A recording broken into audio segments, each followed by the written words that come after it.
Very generous to me, and I will try to be extremely short. And actually, the honourable members just enabled me to be shorter, because I think he made the absolutely key point in the last few moments of his speech when he talked about what really lies behind this bill from the point of view of Parliament and parliamentary democracy.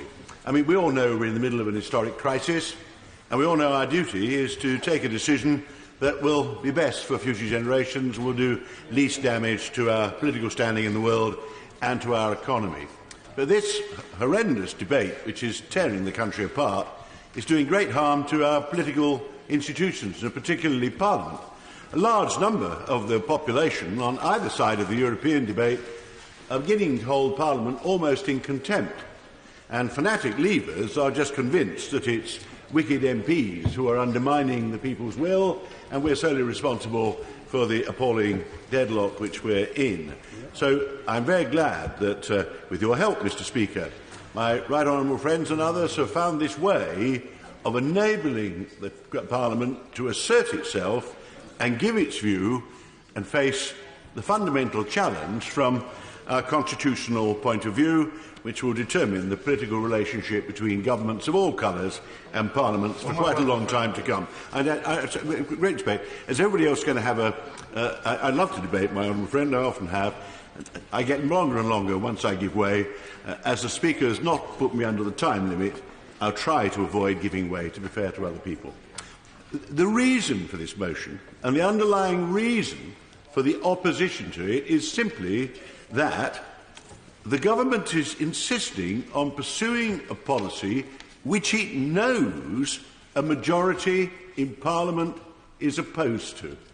I think there is no precedent for that I can think of. Certainly not in modern times. I've been around for long enough, but I don't think 10 years ago, if a government had attempted to implement and put into place a policy which it knew the majority of Parliament were against, it would have created outrage. Parliament has twice voted against leaving with no deal. This Prime Minister has plainly determined that he's put himself in a position where he's got to have no deal, and we all know, we have seen the most extraordinary attempts made to avoid this House having opportunities, certainly to vote on that, to debate on it, to play a role in it. And if Parliament allows itself to be sidelined, then I think the precedent we're creating for future generations and for the behaviour of future governments of all complexions vis-à-vis Parliament is quite horrendous. The arguments that we've heard about the importance of limiting these emergency debates. I mean, my right honourable friend, the Leader of the House, is very good at keeping a straight face when he is coming out with arguments that are almost incredible. The benefits of trading solely within the WTO, I will leave on one side. I'm sure the North Koreans thrive under that in every conceivable way. But I think only the North Koreans and the Algerians and I think the Serbians do that. But when he starts saying how important it is that this House defends its traditions by making sure that in no circumstances can the House ever get business of its own choice, even in an emergency, I really do think, knowing that he's actually a profound parliamentarian and deeply committed to the well-being of this place, his ability to keep a straight face is quite remarkable. But I'm being deterred from the serious point I was making. The prorogation was the final, almost charmingly naive attempt to make sure that there wasn't even an opportunity that by mistake there might be something on the order paper that enabled anybody to express their opinion here. Apparently it is suddenly frightfully important that the government's whole new policy package, which seems to be emerging at an extraordinary rate in figure terms anyway, had to be put before Parliament before the end of October, when we've not really bothered with policy of that kind for a very long time. And it can't be put off the beginning of November. That's plainly impossible. Most importantly, apparently the reason for the extremely long break is because it's extremely important we do not distract the public from paying proper attention to the party conferences. We have to be respectful to the Trades Union Congress. We cannot distract the television sets of the nation from the Liberal Assembly. Apparently every Conservative MP is dying to go to the Conservative conference. And we know there are people who will have engagements there. I'm sure the pairing system can cope with that. But the idea that at the moment of such historic crisis, such momentous decisions, that the House can be faced with arguments of that kind, I find quite preposterous and very saddening. And I think it's quite obvious, given we're being treated in this way, that the House has to seize its own agenda, which is all this vote is about this evening. We make it the fullest opportunity of the next few days, because then the House will be able to make key decisions on what we're legally going to require the government to pursue in the national interest. Most importantly, I'd be amazed if the majority doesn't emerge yet again strongly against just leaving with no deal. Not really because anybody wants it. About 20 members of the House of Commons, I think, really think it's a good idea to leave with no deal.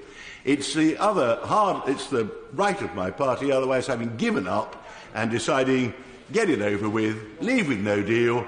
It's all the fault of the Germans, the French, and particularly the commissioners, all the fault of Parliament, and have a quick election, wave a Union Jack, and then we'll sort out the bumps which will come when we've left. The House must stop that and use the opportunity. Tomorrow we're debating the merits. We'll go on and on. I'm dying to introduce more of the arguments, so I've already in this House spoken more than most on Europe, and we all know where we stand on the Leave Remain arguments. The one point of real substance I'd like to address, which at times I'm afraid, first time ever, the Leader of the House was slightly annoying me. He was using what is currently the cliché extreme right-winger argument that anybody who wants to stop a no-deal Brexit is actually reversing the referendum. Now, some are. The reason we can't get a majority for anything here, and we exactly reflect the public, Parliament in its paralysed confusion, I think, entirely reflects the division of the public, where there's no clear majority for anything. But the only thing we have a majority for so far is we're against leaving with no deal. Everything else has so far been blocked by hardline right-wing people who don't want any deal with foreigners, and then people's vote people who won't vote for anything that involves leaving the European Union because they want another referendum. I'm afraid they've so far outnumbered the middle. I think more of them should join the middle, because I actually believe that the obvious compromise, greatly to my reluctance, both to bring public opinion together and this House, is a soft Brexit where you keep the present economic ties. Now, then I go back to my right honourable friend, the Leader of the House, who says I'm just defying 17 million people. Well, I haven't defied 17 million. I've already compromised. I wasn't in favour of the referendum. I feel very self-justified looking back on it.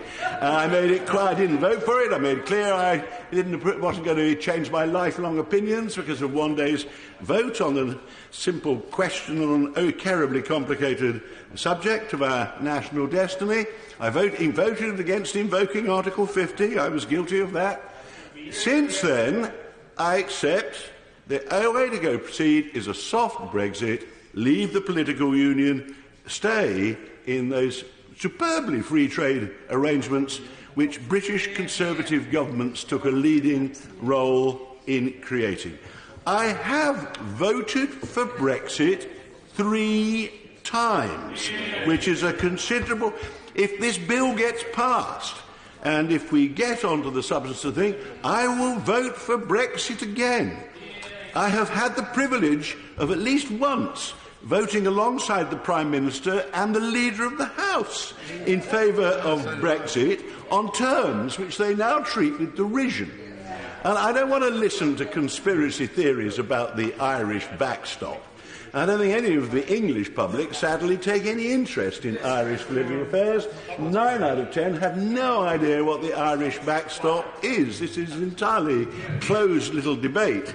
A very important one, I concede. I'm strongly in favour of the Irish backstop unless you can replace it with something that's equally, absolutely guaranteed to preserve the Good Friday Agreement.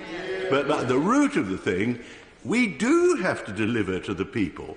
And I think we could get a broad mass of the public together on something keeps our economic ties together, attempts, as the EU keeps doing under British leadership, to extend free trade through more and more EU trade agreements, which we took the leading part in pressing for, which now we're about to walk out of, go back to WTO terms all over again, with South Korea and Mercosur and so on, which we're about to do. That must be stopped. I would like to see a bill in which we put more positive steers from this House, because we all know what we're against, no deal. We can't agree on what we're for. Actually, making a legal obligation to seek a customs union, making a legal obligation to have some regulatory alignment, I don't think would make the Prime Minister's position more difficult in Europe. They would just wonder why on earth no British leader had asked for that before. But I will leave that till the later proceedings on the bill. Meanwhile, if this Parliament doesn't pass this motion, I think it will be looked back upon with total derision. What sort of a Parliament was it in the middle of this crisis which said to the government, this new government, this populist government that's storming away as it is, oh yes, we quite agree with you, we should not be troubled with this. The executive, as we've just been told, has absolute powers. We're only a debating society, allowed to comment when we're allowed upon it. Feel free to deliver what you wish by October the 31st, and then we go back to our constituents, say it's very important that you have us to represent you in Parliament, to look after your interests. But as it happens, we've given unbridled powers to Boris for the next few months on the European question. I, therefore, you may gather, Mr. Speaker, I'm going to vote for this motion with more, more actual passion than I usually go to the debate voting chamber lobbies on most issues. It's an extremely important evening.